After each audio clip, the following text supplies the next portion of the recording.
Sekarang saya mau tanya, dalam 1 jam berapa kali kita mengeluh? Berarti kita sedang mempertinggi apa? Nilai hambatan. Betul nggak? Nilai hambatannya semakin tinggi, apa yang terjadi? Energi akan terbuang. Karena apa? Arus dikuadratkan kali hambatan itu kan sama dengan energi. Sehingga kita bayar listrik hanya untuk menjadikan arus itu sebagai panas. Arus itu tidak menjadi cahaya, arus tidak menjadi, malah jadi panas. Panas itu bisa membakar rumah kita. Kenapa hotel-hotel ada yang terbakar? Karena konsleting. Arus pendek namanya. Arus pendek itu apa? Karena terjadi ya peningkatan hambatan. Arus kemudian dikuadratkan dikali hambatan yang besar, kan itu kan menjadi energi. Tapi energi tidak digunakan untuk mencahayakan hotel. Justru akan membakar hotel. Kan namanya juga kebakaran. Itu kan neraka. Betul nggak? Kenapa neraka itu diartikan api? Api itu dari apa? Dari arus dikuadratkan dikali hambatan. Jadi sebetulnya kenapa terjadi surga? Surga itu arus dikuadratkan dikalikan hambatan yang kecil. Nah, arus itu kan elektron. Elektron gelombang elektromagnetik. Gelombang elektronik kan cahaya. Betul nggak? Kalau cahaya yang dikuadratkan, apa saja bercahaya.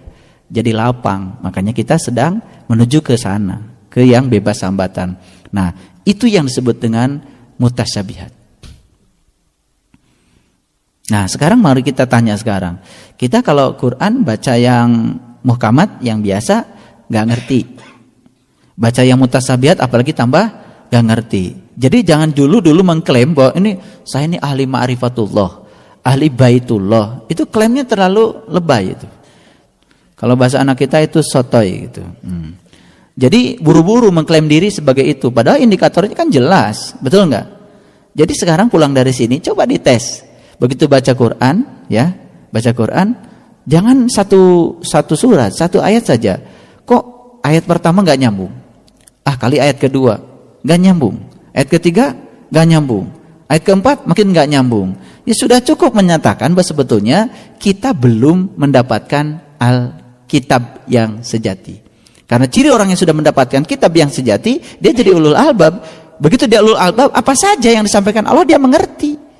Karena yang namanya wahyu itu kan sebetulnya adalah penanaman pemahaman Tuhan ke dalam jiwa. Sehingga jiwa itu ujuk-ujuk mengerti. Itu wahyu. Itu yang disebut dengan ilmu laduni.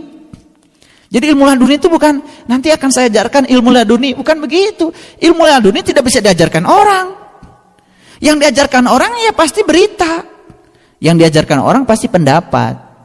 Saya sedang mengajarkan pendapat saya tentang pengalaman yang saya rasakan.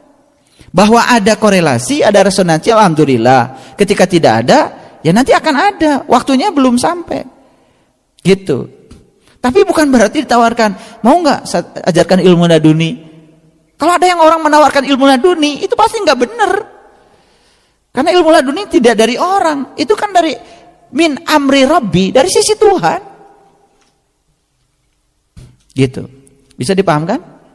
Nah, jadi sekarang yang harus kita lakukan sekarang adalah membuat jalur bebas hambatan yang bisa mendatangkan arus yang deras, ya, arus komunikasi antara kita dengan Tuhan, sehingga apa saja yang Tuhan inginkan dipahami oleh kita dari segala tanda-tandanya, baik yang bersifat muhkamat maupun yang mutasyabihat, kita bisa menangkapnya. Nah, setelah sampai di titik itu, kebijaksanaan, kearifan akan hadir ke dalam diri kita. Gitu. Nah, mengupayakannya bagaimana? Ya tentu saja ya, secara syariat bagaimana supaya arus cahaya itu mengalir lebih dahsyat lagi. Betul nggak? Berarti kan harus dikuadratkan. Kalau massa dikalikan cahaya nggak ada rumusnya. Rumus Einstein kan massa dikalikan cahaya dikuadratkan. Jadi cahaya harus dikuadratkan supaya menjadi energi. Nah, kalau kita baru punya cahaya saja, sudah lumayan massa kali cahaya. Tapi kalau massa dikalikan cahaya dikuadratkan, satuannya berubah menjadi joule, kilogram meter kuadrat per sekon kuadrat. Itu sudah joule. Joule itu energi bisa dimanfaatkan. Artinya energi spiritual ini bisa dimanfaatkan dalam seluruh aspek kehidupan. Bisa menambah hubungan energi relasional. Bisa membangun hubungan energi fisikal. Bisa membangun hubungan energi emosional, spiritual. Semua menjadi keberlimpahan. Dan Kita lihat bahwa sebetulnya hampir semua orang yang sudah mencapai tingkat spiritual yang tinggi pasti ya memiliki kebijaksanaan. Jadi seorang Einstein yang bisa menemukan kata-kata bijak seperti itu pasti karena ada satu pengalaman spiritual yang mendasarinya. Pasti itu. Tidak mungkin ya lo tiba-tiba membicarakan sesuatu yang intuitif ya tanpa ada kecerdasan spiritual. Karena intuisi itu hanya miliknya orang-orang yang sudah memiliki kecerdasan spiritual. Matematika itu sebetulnya perumusan yang paling sederhana dari intuisi. Kalau masih berupa kata-kata itu kan masih susah, belum bisa terukur. Kalau sudah menjadi panjang kalikan misalkan luas sama dengan panjang kali lebar. Tapi bagaimana orang dulu bisa membuat rumusan itu? Lah iya, prosesnya tidak sederhana kita menggunakan rumusnya. Jadi kita harus berterima kasih karena semua kehidupan kita sudah dibuat sederhana. Jadi kalau kita lihat rumus aja udah enak, bagaimana kita bisa masuk untuk mendapatkan bagaimana rumus itu terjadi. Asbabun nuzulnya itu tidak mungkin bisa diselami oleh orang-orang yang tidak punya kesabaran. Baru lihat rumusnya udah pusing. Artinya 24 jam yang Tuhan berikan pada kita itu tidak fungsional bagi kita. Kita kan cuma inginnya hidup tuh enak-enaknya. Jadi nggak ada bagian sebetulnya. Matematika yang ruwet saja menjadi sederhana itu hanya bagian orang yang sabar. Apalagi spiritual, nggak ada bagian bagi yang tidak sabar. Betul nggak? Baru duduk di kamar 5 menit aja olah napas sudah bengek, ya repot. Terus mau cerita spiritual apaan? Nggak bisa. 17 yang saya ajarkan itu hanya bisa ditekuni oleh orang-orang yang kuat. Berarti dia harus menguatkan diri, betul nggak? Ya, gitu. Jadi makanya kata Einstein ya, tidak ada kejadian yang ajaib. Betul nggak? Tidak ada kejadian yang ajaib. Anda ingin mendapatkan alam yang terang benderang, ya rekayasa oleh Anda. Lo tidak kemudian menyerahkan diri kepada Tuhan. Ya abdi makumah Gusti, betul Tuhan bilang yahdillahu linurihi mayasa. Allah akan menunjukkan pada jalannya yang dikehendaki, tapi Allah hanya akan menghendaki yang punya kehendak. Nah kehendak orang juga spektrumnya macam-macam. Yang kehendaknya letik diberi letik, betul nggak? Yang kehendaknya besar diberi besar. Nggak ada kehendak kecil diberi besar. Itu kan keajaiban. Jadi tidak ada yang ajaib, semua harus direkayasa. Jadi saya ingin mengajak kepada kita, hindarkan dan berhenti mengatakan bahwa Nabi Muhammad itu hebat karena difasilitasi Tuhan. Berhenti mengatakan itu menghina Nabi kita. Nabi Muhammad hebat karena beliau ingin hebat, lalu Tuhan menyediakan fasilitasnya. 24 jam yang diberikan pada Nabi Muhammad sama dengan 24 jam diberikan pada kita? Sama. 23 tahun yang diberikan pada Nabi sama dengan 23 tahun yang diberikan kita? Kenapa 23 tahun bisa mempengaruhi orang? Kenapa kita 23 tahun tidak bisa mempengaruhi diri sendiri? Boro-boro orang lain. Kan soal menggunakan waktu. Kan kita selama ini dapat pelajarannya apa? Nabi Muhammad maraos. Betul nggak? Ti alit keneh tos dihampura segala dosana. Gusti teh kitu pisan. Betul nggak? Ya Nabi Muhammad dari kecil kata sudah diampunkan dosanya, sudah dipersiapkan jadi nabi. Lalu lu dipersiapkan jadi apa? Saya ada disiapkan jadi preman. Salah sendiri. Pilihan kamu itu. Betul nggak? Jadi kalau kamu ingin dapat kebahagiaan sebahagian Nabi Muhammad, bisa. Asal ngikuti jalannya Nabi. Kan begitu. Ini saya harus bicara karena sebetulnya Tuhan ngasih bongkahan emas yang sama. Cuman emas kita ditaruh di gudang. Kita cuma lihat orang lain udah pakai perhiasan. Betul nggak? Lalu iri hati. Kok bagus ya perhiasannya? Ganti-ganti lagi. Lah iya dia bikin setiap hari perhiasannya. Dari bongkahan emas yang sama yang diberikan pada kita. Hari ibu nyimpennya di mana? Duh kak tuh udah hilap deh itu, nyimpennya aja udah hilap. Sebenarnya potensi yang sama diberikan pada kita semuanya. Cuman kita kekurangannya apa? Orang lain masih bangun, kita sudah tidur. Orang lain sudah bangun, kita masih tidur. Lami teuing istirahatna. Isti terus. Nuju naon isti? Saya pikir istiqomah. Ternyata istirahat. Kelamaan. Itu. Jadi sekarang saya sedang berbicara yang terukur. Coba dicek. Yang muhkamat dicek. Ngerti enggak? Yang mutasabihat ngerti enggak? Ketika di Quran bilang, kamu mengira mereka itu bangun, padahal mereka tidur. Kami bolak-balikan mereka ke kanan dan ke kiri, sedang kedua lengan anjing mengunjur di muka pintu gua. Itu jelas mutasabihat. Betul nggak? Terus mau dipahami pakai apa? Pakai intelektual. Mau sekolah nanyakan ahli tafsir yang sama-sama masih di level penglihatan lahir, ya nggak nyampe. Tapi begitu ketemu mursyid, mengalami sendiri pengalamannya, begitu baca, oh subhanallah, hanya dalam waktu yang singkat ilmunya Nabi datang padamu. Itu kan kata Rumi ini, kata begitu saat ini kau jadi bayi yang suci, saat ini juga ilmunya para nabi akan milikmu. Jadi sebetulnya ketika dalam sedetik kita bisa mengubah kita menjadi bayi yang suci, dalam sedetik kita akan kedapatan dan ketibaan ilmunya para nabi. Sedetik. Makanya Nabi juga cuma bilang antar kedipan mata kok. Itu. Jadi ini dahsyat sekali. Dahsyat sekali. Jadi semua kekuatan bisa kita buka dengan keilmuan yang luar biasa ini. Gitu. Hanya dalam sedetik. Hanya dalam kedipan mata. Jadi kepada sahabat-sahabat yang sudah lelah ya mencari ke sana kemari, ya sudah, minta pada Allah ditunjukkan jalan untuk bisa bertemu dengan seorang guru yang sebenarnya guru yang bisa menunjukkan jalan kita ke jalan itu. Kunci cuma satu, harus berani tersesat. Pasti akan ketemu jalan baru. Jadi saya ingin menyampaikan pada sahabat-sahabat yang sudah berani tersesat, karena akhirnya menemukan jalan baru. Kita punya sahabat yang luar biasa, namanya Pak Edi. Bawa Pak Edi kemana? Mau ke Lampung, mau kemana, mau kemana, asal Indonesia lah. Gang mana yang tidak tahu Pak Edi? Kan tukang ulin. Nah, tukang ulin itu bekalnya cuma satu, berani tersesat. Jadi menguntungkan kan sekarang. Kalau saya ajak Pak Edi ceramah di sana, udah saya tidur aja. Kalau Bapak Edi nyampe. Iya, kecegat di sini dapat yang lain itu. Karena dulunya berani tersesat, banyak punya jalan baru, betul nggak? Jadi sebetulnya kita akan diberi banyak jalan baru oleh Allah kalau kita punya keberanian untuk tersesat. Itu luar biasa, ya, gitu. Jadi kalau segala takut, ya kan? Belum mencoba juga sudah takut, ya sudah. Bagi kamu ya rasa takut aja terus, betul nggak? Jadi setiap hari menjadi koleksi rasa takut. Kalau takut dijumlahkan jadi apa? Ya tambah takut, betul nggak? Artinya sugestinya rasa takut. Kapan kita mau keluar dari rasa takut? Itu. Oke, kita teruskan lagi. Jadi kesimpulan dulu. Ada tanda-tanda yang jelas, ada tanda-tanda yang tidak jelas. Yang jelas harusnya sudah mengerti. Yang tidak jelas kalau ingin mengerti, kamu harus menjadi ulul albab.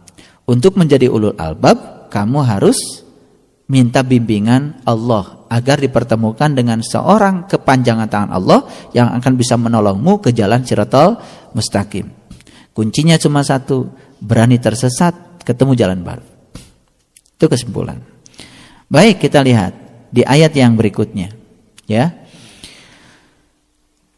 Rabbana la tuzigh qulubana ba'da idh hadaitana wa hab lana min ladunka rahmatan innaka antal wahhab. Kemudian mereka berdoa. Siapa yang berdoa ini? Ini yang berdoa tuh ulul albab. Ini nih saya mau ngasih tahu, ya, ngasih kabar gembira nih. Jangan sembarang baca doa. Gak ulul albab baca doa ini, gak nyambung. Doa ini hanya diucapkan oleh ulul albab. Nah, coba lihat doanya. Ya Tuhan kami, janganlah engkau jadikan kolbu kami condong kepada kesesatan sesudah engkau beri petunjuk kepada kami. Betul nggak? Berarti doa ini untuk orang yang sudah diberi petunjuk. Saking takutnya kolbunya condong lagi kepada yang tadi, yang selain Allah, maka dia minta kekuatan pada Allah. Betul nggak? Ya selama ini siapa yang baca doa ini?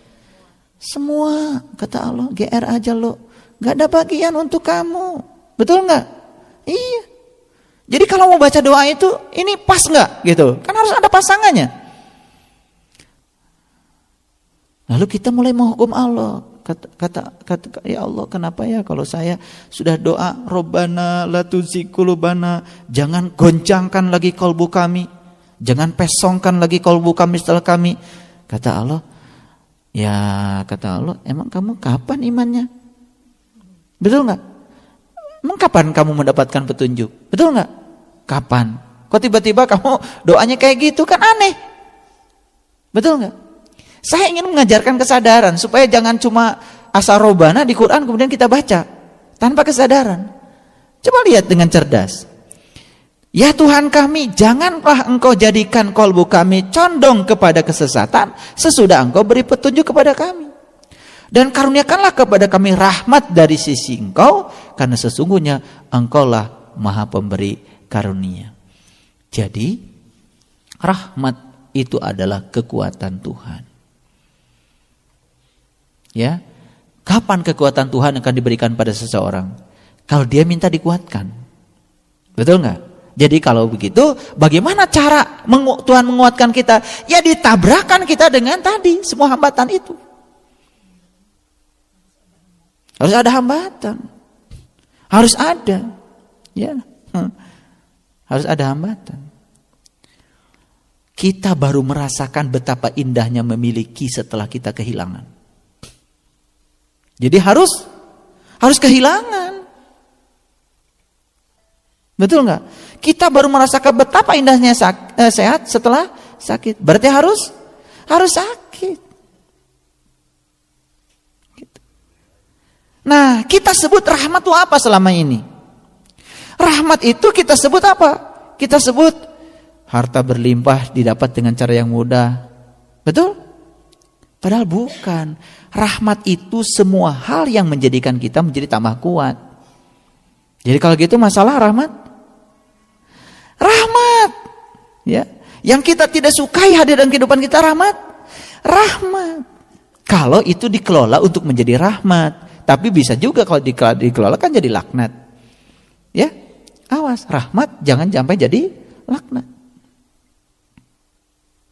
Ini saya sedang cerita rahmat ya, rahmatnya Quran. Jadi Allah mengatakan di sini ya, miladunka rahmat. Rahmat itu datangnya dari Tuhan, akan dihadirkan pada orang yang memang menghendaki rahmat. Yang tidak menghendaki rahmat tidak akan dapat rahmat. Wujudnya apa? Wujudnya dia akan selalu dijaga supaya tidak menjadi pesong kembali kolbu yang sudah mendapatkan petunjuk. Nah, kolbu yang mana sudah mendapat petunjuk? Kolbu yang kepadanya sudah dipertunjukkan sesuatu oleh Allah. Pertanyaannya sekarang, apa iya di kolbu kita sudah ditunjukkan sesuatu oleh Allah? Jadi kita belum ditunjukkan sesuatu oleh Allah, tiba-tiba merasa sudah berakidah, sudah bertauhid. Betul enggak? Kan Allah bilang, wa id akhadna mitsaqakum wa rafa'na fawqakum tur khudu ma atainakum biquwwatin. Pegang teguh apa yang aku pertunjukkan padamu. Tidak mungkin Allah menyuruh kita memegang teguh yang tidak ditunjukkannya kepada kita. Sampai Allah bilang, wazkuru kama hadakum. Ingatlah Allah sebagaimana yang aku tunjukkan padamu. Jadi sudah, apa yang Allah tunjukkan padamu itu dipegang teguh dan diingat selalu. Paham maksud saya? Nah, ketika itu dipegang, ya pegangan kita tuh akan terus dikuatkan oleh Allah, dikuatkan oleh Allah. Itu namanya rahmat. Ya. Jadi rahmat itu sesuatu yang menguatkan. Datangnya dari mana? Dari Allah kepada orang yang menghendaki dikuatkan. Ya. Nah, jadi sesuatu yang melemahkan itu namanya laknat. Ya. Jadi kebalikan rahmat apa? Laknat. Gitu. Bisa dilanjut? Nah, kemudian Allah bilang, ya, karena sesungguhnya Engkaulah Maha Pemberi rahmat, ya. Jadi Al-Wahhab. Kemudian ayat berikutnya apa? Rabbana innaka jami'un nas. Betul? Liyaumin la raiba fi. Innallaha la yukhliful mi'ad. Ya Tuhan kami, sesungguhnya Engkau mengumpulkan manusia untuk apa? Untuk hari yang tak ada keraguan padanya. Sesungguhnya Allah tidak menyalahi janji. Kapan hari yang tidak ada keraguan padanya? Itu saat ketika dirimu sedang berhadapan dengan Allah. Allah tidak menyalahi janji. Itu. Jadi rahmat Allah yang paling besar adalah saat kamu diberi kekuatan untuk bisa menapaki perjalanan spiritual sehingga dirimu bisa bertawajuh kepada Allah Subhanahu wa taala. Itu rahmat yang paling besar. Nah, setelah itu baca terus doa ini, ya. Rabbana la tuzigh qulubana ba'da idh hadaitana wa hab lana min ladunka rahmatan. Nah, innaka antal wahhab, gitu. Jadi doa ini hanya boleh diucapkan oleh mereka yang sudah menjadi ulul albab. Yang belum, ya harus memulai dulu perjalanan spiritualnya dari alif lam mim.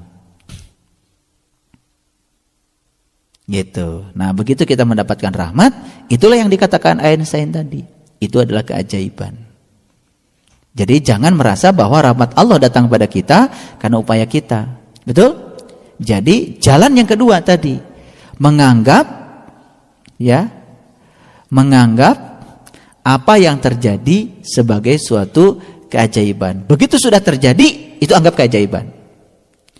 Tapi sebelum terjadi, pada saat proses, kita harus berpikir bahwa tidak ada suatu kejadian yang ajaib. Jadi ketika proses, harus itu anggapan kita. Tidak ada kejadian yang ajaib. Itu. Berarti kita harus turut campur merekayasa kejadian. Begitu sudah terjadi, langsung bilang, ya, ini adalah keajaiban. Indah ya? Indah. Dua statement Einstein ini, ya, kita dasari dengan Quran surat Al-Imran ini, kehidupan kita akan menjadi sangat dahsyat dan luar biasa.